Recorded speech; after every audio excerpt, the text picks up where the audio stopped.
तोड़ देंगे मुगल सल्तनत की छाती। अगर मराठा साम्राज्य के विरुद्ध सोचने की जरूरत की, तब ये तेरी मुगल सल्तनत भी मर जाएगी। पार्वती पतये ऐसा है कि क्या सियासत में या सियासी विरोध में सनातन विरोध जरूरी है, क्योंकि एक बार फिर कांग्रेस ने सनातन पर निशाना साधा है। रेवंत रेड्डी को आप जानते हैं ना, तेलंगाना के मुख्यमंत्री हैं, लेकिन सनातन पर उनके विचार कोई उससे सहमत नहीं हो सकता। ये वही है जो मंदिर भी जाते हैं हिंदू देवी देवताओं पर, लेकिन टिप्पणी करने से बाज नहीं आते, और ऐसी टिप्पणी जिसे हम तो नहीं कह सकते। रेवंत रेड्डी ने हिंदू धर्म में कई भगवान होने की बात का मजाक उड़ाया, और मैं आपको शब्दशः बताती हूं। वो कहते हैं कि हिंदू कितने सारे भगवान में विश्वास करते हैं, करीब 3 करोड़, जबकि वो कोटि है। आखिर इतने सारे भगवान क्यों? और फिर आगे कहते हैं इनके यहां तो अविवाहित लोगों का भी एक भगवान है, जिन लोगों ने 2 बार विवाह किया उनके लिए एक और भगवान है, जो शराब पीते हैं उनके लिए एक अलग भगवान है। यहीं पर नहीं रुके साहब, उन्होंने कहा कि मुर्गियों की बलि चढ़ाने के लिए दूसरा भगवान, दाल चावल के लिए दूसरा भगवान, हर ग्रुप का अपना एक अलग भगवान है। रेवंत रेड्डी के इस बयान के बाद बीजेपी हमलावर है। साफ कर दिया बीजेपी ने कि हिंदू धर्म के देवी देवताओं को गाली देंगे तो यह बर्दाश्त करने के योग्य नहीं है। सुनिए आप आज प्रेस कॉन्फ्रेंस की सुधांशु त्रिवेदी।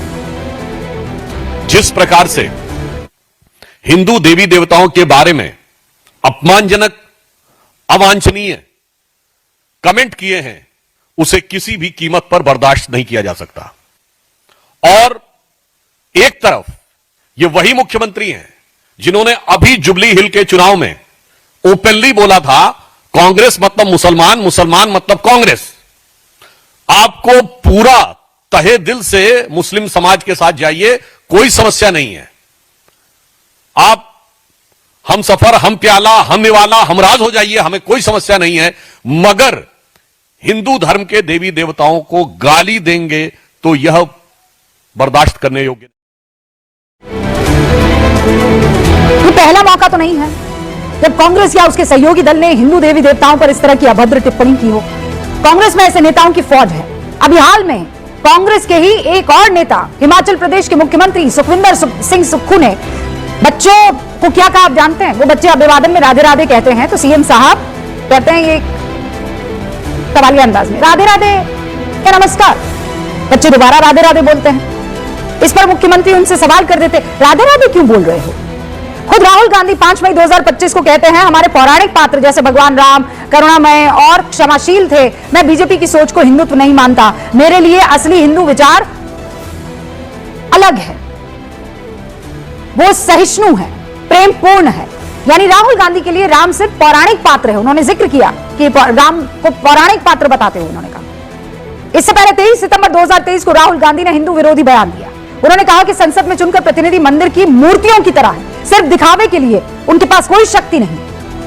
सितंबर 2023 को कार्ति चिदंबरम कहते हैं सनातन धर्म एक कास्ट हायरार्की सोसाइटी के लिए और उस कोड के अलावा और कुछ नहीं है। 4 सितंबर 2023 को मल्लिकार्जुन खड़गे के बेटे और कर्नाटक सरकार में मंत्री प्रियांक खड़गे सनातन धर्म को बीमारी जैसा कहते हैं। नवंबर 2021 सलमान खुर्शीद सनातन धर्म की तुलना आतंकी संगठन आईएसआईएस और बोको हरम से करते हैं। कांग्रेस के सहयोगी डीएमके के नेता तमिलनाडु के सीएम एनके स्टालिन के बेटे उदयनिधि सनातन धर्म को डेंगू बता देते, मलेरिया बता देते हैं। डीएमके सांसद ए राजा उससे भी आगे निकलते हैं। 7 सितंबर 2023 याद कीजिए, ए राजा सनातन की तुलना एचआईवी से करते हैं। और ये तो सिर्फ उदाहरण भर है जो हमको याद है। अगर कांग्रेस और उसके सहयोगी दलों के सनातन विरोधी बयान बताने के लिए बैठ जाऊं तो गिनते गिनते घंटों बीत जाएंगे। यहां एक चीज पर आपको ध्यान देने की जरूरत है, चाहे वो रेवंत रेड्डी हो, राहुल गांधी हो, कार्ति चिदंबरम हो, प्रियांक खड़गे हो, डीएमके के उदयनिधि हो या फिर ए राजा हो, मुझे कभी याद नहीं आता कि इन्होंने एक शब्द सनातन धर्म के इतर किसी और दूसरे धर्म के बारे में नेगेटिवली बोला।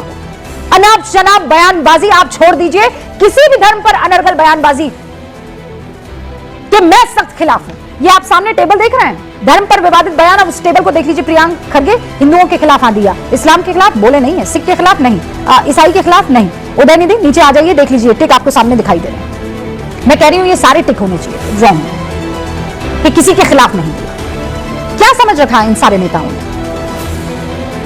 सवाल यही है कि बार बार ये टिप्पणियां सनातन पर ही क्यों होती हैं? एंड प्लीज डू नॉट से कि ये हिंदू मुसलमान हो रहा है ना, कतई नहीं। ये टेबल आपके सामने है। ये वही रेवंत रेड्डी है जो जुमा 4 दिन जुबली हिल के उप चुनाव में ओपनली कह रहे थे कि कांग्रेस मतलब मुसलमान, मुसलमान मतलब कांग्रेस। आपकी पार्टी है, आप किसी से भी उसकी तुलना कीजिए, आप किसी से भी मोहब्बत कीजिए, कोई एतराज नहीं है। मैं खुद प्रैक्टिसिंग मुस्लिम हूं, लेकिन इसका मतलब यह नहीं है कि आप बाकी सारे धर्मों पर, और बाकी सारे धर्मों को छोड़ दीजिए, अभी मैंने टेबल दिखाया, सनातन को आप मजाक बना देंगे। एक धर्म से बेइंतहा प्यार करेंगे और दूसरे धर्म की बस मजाक और धज्जियां उड़ाते रहेंगे। इतनी नफरत क्यों? ओम जो सनातन परंपरा का प्रतीक है, वह न केवल एक चिन्ह है बल्कि उस संस्कृति का निवास है जो ऋग्वेद के अनुसार हर देवता और मनुष्य को जन्म देता है और उन्हें प्रगति की राह दिखाता है। सनातन धर्म के नियम जैसे सत्य, अहिंसा, दया, क्षमा, दान, जप, तप, यम और नियम, इनका बहुत ही अधिक महत्व है। सनातन धर्म में 4 वेद हैं: ऋग्वेद, यजुर्वेद, सामवेद और अथर्ववेद। ऋग्वेद से धर्म, यजुर्वेद से मोक्ष, सामवेद से काम और अथर्ववेद से अर्थ की प्राप्ति होती है।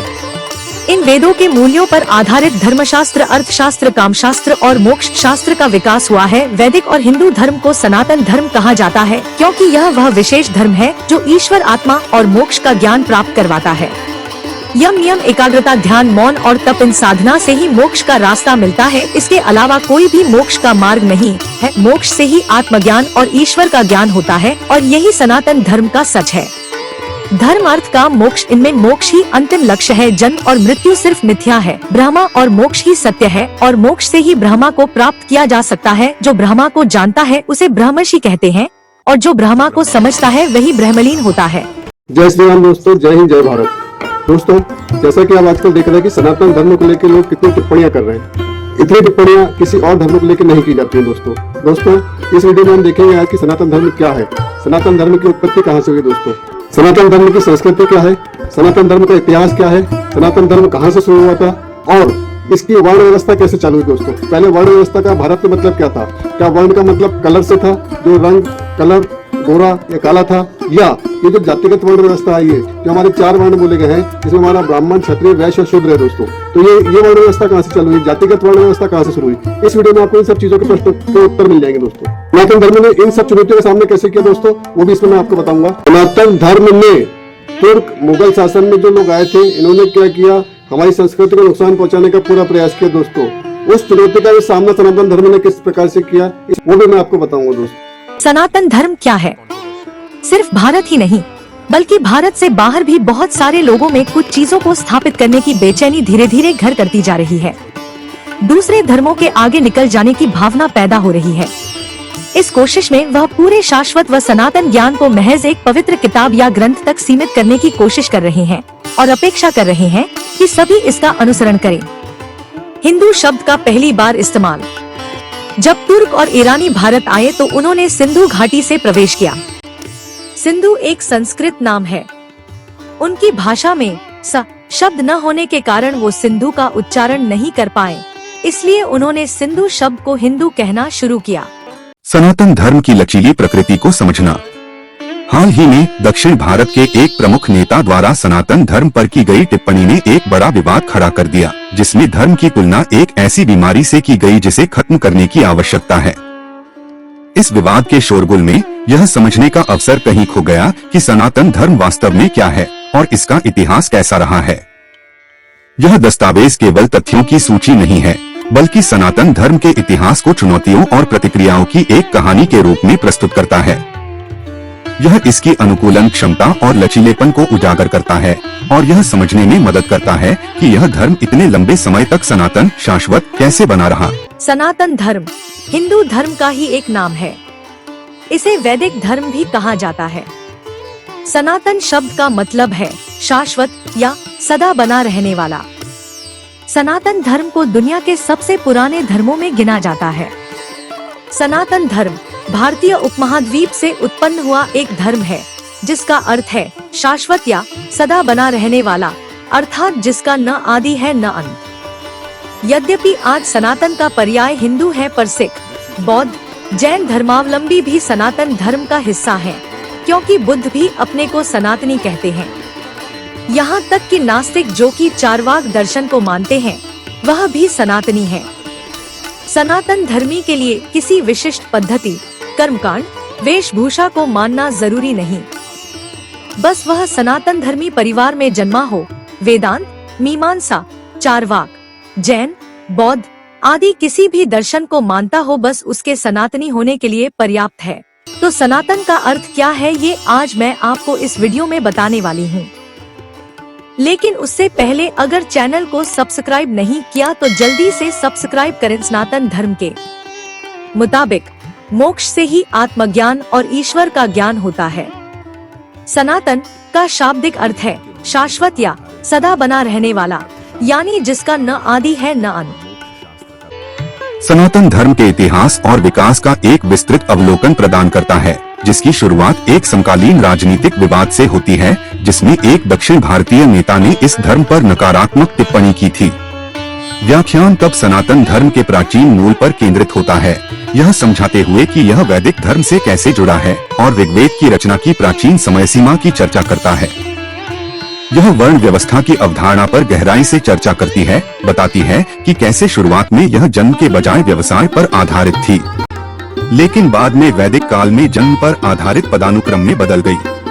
इसके अतिरिक्त यह बुद्ध और जैन धर्म जैसी चुनौतियों के जवाब में सनातन धर्म के पुनर्निर्माण और उपनिषदों, धर्मसूत्रों, महाकाव्यों जैसे महाभारत और रामायण और भक्ति आंदोलन के माध्यम से इसके विकास का पता लगाता है। सनातन धर्म ने इतिहास में कई चुनौतियों का सामना किया और हर चुनौती के जवाब में खुद को विकसित और रूपांतरित किया है। सनातन धर्म एक फैलते हुए छाते अम्ब्रेला की तरह रहा है, जो विभिन्न पंथों को अपने भीतर समाहित करता रहा है और समाहित करने की यही परंपरा इसे शाश्वत सनातन बनाए रखती है। वैदिक नींव 1500 ईसा पूर्व 1000 ईसा पूर्व जन्म नहीं कर्म पर आधारित वर्ण। प्रारंभिक वैदिक काल की नींव सबसे पुराने ग्रंथ ऋग्वेद पर रखी गई थी, जिसे शुरू में लिखा नहीं गया था बल्कि मौखिक रूप से एक पीढ़ी से दूसरी पीढ़ी तक पहुंचाया गया था। इस काल की सबसे महत्वपूर्ण बात यह है कि ऋग्वेद के शुरुआती मंडलों अध्याय 2 से 7 में वर्ण की अवधारणा जन्म पर आधारित नहीं थी। स्रोत के अनुसार वर्ण का शाब्दिक अर्थ रंग था, न की जाति। लगभग 1500 ईसा पूर्व से 1000 ईसा पूर्व तक यह व्यवस्था लचीली बनी रही। दिलचस्प बात यह है कि वैश्य और शूद्र जैसे वर्णों का उल्लेख इन शुरुआती ग्रंथों में नहीं मिलता है, जो यह दर्शाता है कि यह व्यवस्था बाद में विकसित हुई। उस समय किसी व्यक्ति का वर्ण उसके कर्म या पेशे से तय होता था, जन्म से नहीं। इस बात की पुष्टि इंद्र को संबोधित ऋग्वेद के एक श्लोक से होती है, जहाँ एक व्यक्ति देवता से पूछता है, हे सोमरस पसंद करने वाले इंद्र, क्या आप मुझे लोगों का रक्षक बनाएंगे या मुझे एक राजा बनाएंगे या मुझे सोमरस पीने वाला ऋषि बनाएंगे? क्या आप मुझे अंतहीन धन प्रदान करेंगे? इस श्लोक का सार यह है कि एक ही व्यक्ति अपने कर्मों के आधार पर रक्षक, राजा या ऋषि कुछ भी बन सकता था। यह एक लचीली सामाजिक संरचना थी, लेकिन जल्द ही यह एक अधिक कठोर प्रणाली में बदलने लगी, जिससे सनातन धर्म के लिए पहली बड़ी चुनौती पैदा हुई। वर्ण व्यवस्था का दृढ़ीकरण और नए विचारों का उदय। लगभग 1000 ईसा पूर्व के बाद वर्ण व्यवस्था जन्म आधारित और कठोर होने लगी। इसका पहला साहित्यिक प्रमाण ऋग्वेद के 10वें मंडल के पुरुष सूक्त में मिलता है, जहां यह वर्णित है कि प्रजापति ब्रह्मा के शरीर के विभिन्न अंगों से 4 वर्णों की उत्पत्ति हुई। यह सनातन धर्म के लिए पहली बड़ी आंतरिक चुनौती थी। इसी समय एक बाहरी चुनौती भी उभरी। भारत में 62 अलग अलग वैदिक परंपरा से इतर संप्रदायों का उदय हुआ, जिनमें बौद्ध धर्म और जैन धर्म सबसे प्रमुख थे। इन नए दर्शनों ने वर्ण पदानुक्रम और ब्राह्मणवादी आधिपत्य पर सीधे सवाल उठाए, जिससे वैदिक परंपरा को एक मजबूत दार्शनिक प्रतिक्रिया देने के लिए मजबूर होना पड़ा। उपनिषदों का दार्शनिक उत्तर। इस चुनौती के जवाब में सनातन धर्म ने खुद को रीइन्वेंट किया, यानी अपनी पुनर्खोज की। वैदिक ग्रंथों के कॉर्पस को 4 भागों में संरचित किया गया था: संहिता, मंत्र और श्लोक, ब्राह्मण, अनुष्ठानों की व्याख्या और आरण्यक, वन में लिखे गए ग्रंथ। इसी संरचना में एक नया दार्शनिक खंड जोड़ा गया, जिसे उपनिषद कहा गया। उपनिषदों ने धर्म के केंद्र को भौतिक लाभों से हटाकर गहरे दार्शनिक प्रश्नों की ओर मोड़ दिया। बृहदारण्यक और मुंडक जैसे प्रमुख उपनिषदों ने इन सवालों का जवाब दिया और धर्म को एक नई बौद्धिक गहराई प्रदान की। भारत सरकार का आदर्श वाक्य सत्यमेव जयते मुंडक उपनिषद से ही लिया गया है। दार्शनिक रूप से खुद को मजबूत करने के बाद सनातन धर्म को जल्द ही बाहरी ताकतों से एक नई सांस्कृतिक चुनौती का सामना करना पड़ा। विदेशी आक्रमण और सांस्कृतिक दबाव। मौर्य साम्राज्य के पतन के बाद भारत पर विदेशी समूहों जैसे इंडो ग्रीक, शक, पार्थियन और कुषाणों ने आक्रमण किया। यह केवल सीमाओं पर एक टकराव नहीं था, बल्कि भारत की आत्मा के लिए एक सांस्कृतिक संघर्ष था, क्योंकि ये समूह अपनी भाषा, परंपराएं और मान्यताएं साथ लाए थे। महाकाव्यों, पुराणों और एक नए देवकुल का संकलन। इस सांस्कृतिक दबाव के जवाब में सनातन धर्म ने एक बार फिर खुद को अनुकूलित किया, ताकि वह आम लोगों के लिए अधिक सुलभ और आकर्षक बन सके। इसकी 3 प्रमुख साहित्यिक प्रतिक्रियाएं थी। 1. धर्मशास्त्र और धर्मसूत्रों का आगमन। विदेशी प्रभावों से उत्पन्न सांस्कृतिक अस्थिरता के बीच इन ग्रंथों ने सामाजिक आचरण और नियमों को संहिताबद्ध किया, जिससे समाज में व्यवस्था और पहचान की भावना को बनाए रखने में मदद मिली। 2. महाकाव्यों का संकलन। रामायण और महाभारत जैसे महाकाव्यों का संकलन 4वीं शताब्दी ईस्वी तक पूरा हो गया, जिन्होंने नैतिक कहानियों के माध्यम से धर्म को लोकप्रिय बनाया। 3. पुराणों का लेखन। पुराणों ने पौराणिक कथाओं के माध्यम से जटिल दार्शनिक विचारों को सरल बनाया और धर्म को आम लोगों के जीवन से जोड़ा। इस युग का सबसे महत्वपूर्ण विकास यह था कि धर्म एक फैलते हुए छाते की तरह बन गया, जो अलग अलग मतों और स्थानीय विश्वासों को अपने अंदर समाहित कर रहा था। ध्यान वैदिक देवताओं जैसे इंद्र, वरुण से पौराणिक त्रिमूर्ति ब्रह्मा, विष्णु, रुद्र, शिव की ओर स्थानांतरित हो गया। इससे भक्ति और व्यक्तिगत ईश्वर की अवधारणा को बढ़ावा मिला, जिसने धर्म को और अधिक व्यक्तिगत बना दिया। सनातन धर्म, जिसे हिंदू धर्म अथवा वैदिक धर्म के नाम से भी जाना जाता है, इसे दुनिया के सबसे प्राचीनतम धर्म के रूप में भी जाना जाता है। भारत की सिंधु घाटी सभ्यता में हिंदू धर्म के कई चिन्ह मिलते हैं। यह धर्म ज्ञात रूप से लगभग 12,000 वर्ष पुराना है, जबकि कुछ पौराणिक मान्यताओं के अनुसार हिंदू धर्म 90,000 वर्ष पुराना है। सनातन धर्म की उत्पत्ति भारतीय उपमहाद्वीप में हुई थी। सनातन धर्म के मूल तत्व हैं सत्य, अहिंसा, दया, क्षमा, दान, जप, तप, यम, नियम। सनातन धर्म के मुताबिक सत्य 2 धातुओं से मिलकर बना है, सत और तत्। सनातन धर्म के मुताबिक अहम ब्रह्मास्मि, मैं ही ब्रह्मा हूँ, और तत्वमसि, तुम ही ब्रह्मा हो। सनातन धर्म के मुताबिक यह संपूर्ण जगत ब्रह्ममय है। सनातन धर्म के मुताबिक ईश्वर, आत्मा और मोक्ष सत्य है। सनातन धर्म के मुताबिक एकनिष्ठता, ध्यान, मौन और तप सहित यम के अभ्यास और जागरण का मोक्ष मार्ग है। लगभग 1 अरब साल पहले सृष्टि का निर्माण हुआ। ग्रंथों की माने तो सनातन धर्म की स्थापना भी उसी समय हुई थी। ब्रह्मा, विष्णु, महेश सहित अग्नि, आदित्य, वायु और अंगिरा ने इस धर्म की स्थापना की, जिसे हम सनातन धर्म या हिंदू धर्म के रूप में जानते हैं। इसका अर्थ संतों की तरह हमेशा बना रहने वाला है, जिसका कोई आदि नहीं है और न ही अंत। इस धर्म का इतिहास दरअसल अद्भुत है। यह धर्म अखंड भारत को गहराई तक छूता है और उसकी संस्कृति को संवार होता आया है। विशाल विचारधारा के साथ जब मानवता में इस क्षेत्र के लोग सनातन धर्म में अपनी श्रद्धा को सुरक्षित रखते हैं। ओम, जो सनातन परंपरा का प्रतीक है, वह न केवल एक चिन्ह है, बल्कि उस संस्कृति का निवास है जो ऋग्वेद के अनुसार हर देवता और मनुष्य को जन्म देता है और उन्हें प्रगति की राह दिखाता है। सनातन धर्म के नियम जैसे सत्य, अहिंसा, दया, क्षमा, दान, जप, तप, यम और नियम, इनका बहुत ही अधिक महत्व है। सनातन धर्म में 4 वेद हैं: ऋग्वेद, यजुर्वेद, सामवेद और अथर्ववेद। ऋग्वेद से धर्म, यजुर्वेद से मोक्ष, सामवेद से काम और अथर्ववेद से अर्थ की प्राप्ति होती है। इन वेदों के मूल्यों पर आधारित धर्मशास्त्र, अर्थशास्त्र, कामशास्त्र और मोक्ष शास्त्र का विकास हुआ है। वैदिक और हिंदू धर्म को सनातन धर्म कहा जाता है, क्योंकि यह वह विशेष धर्म है जो ईश्वर, आत्मा और मोक्ष का ज्ञान प्राप्त करवाता है। यम, नियम, एकाग्रता, ध्यान, मौन और तप, इन साधना से ही मोक्ष का रास्ता मिलता है। इसके अलावा कोई भी मोक्ष का मार्ग नहीं है। मोक्ष से ही आत्मज्ञान और ईश्वर का ज्ञान होता है और यही सनातन धर्म का सच है। धर्म, अर्थ, काम, मोक्ष, इनमें मोक्ष ही अंतिम लक्ष्य है। जन्म और मृत्यु सिर्फ मिथ्या है। ब्रह्मा और मोक्ष ही सत्य है और मोक्ष से ही ब्रह्मा को प्राप्त किया जा सकता है। जो ब्रह्मा को जानता है उसे ब्रह्मर्षि कहते हैं और जो ब्रह्मा को समझता है वही ब्रह्मलीन होता है। मृत्यु से पहले सनातन धर्म के सत्य का मार्ग ध्यान में लाना बेहद महत्वपूर्ण होता है, वरना प्रलय काल के अंधकार में अनंत योनियों में भटकते रहना पड़ता है।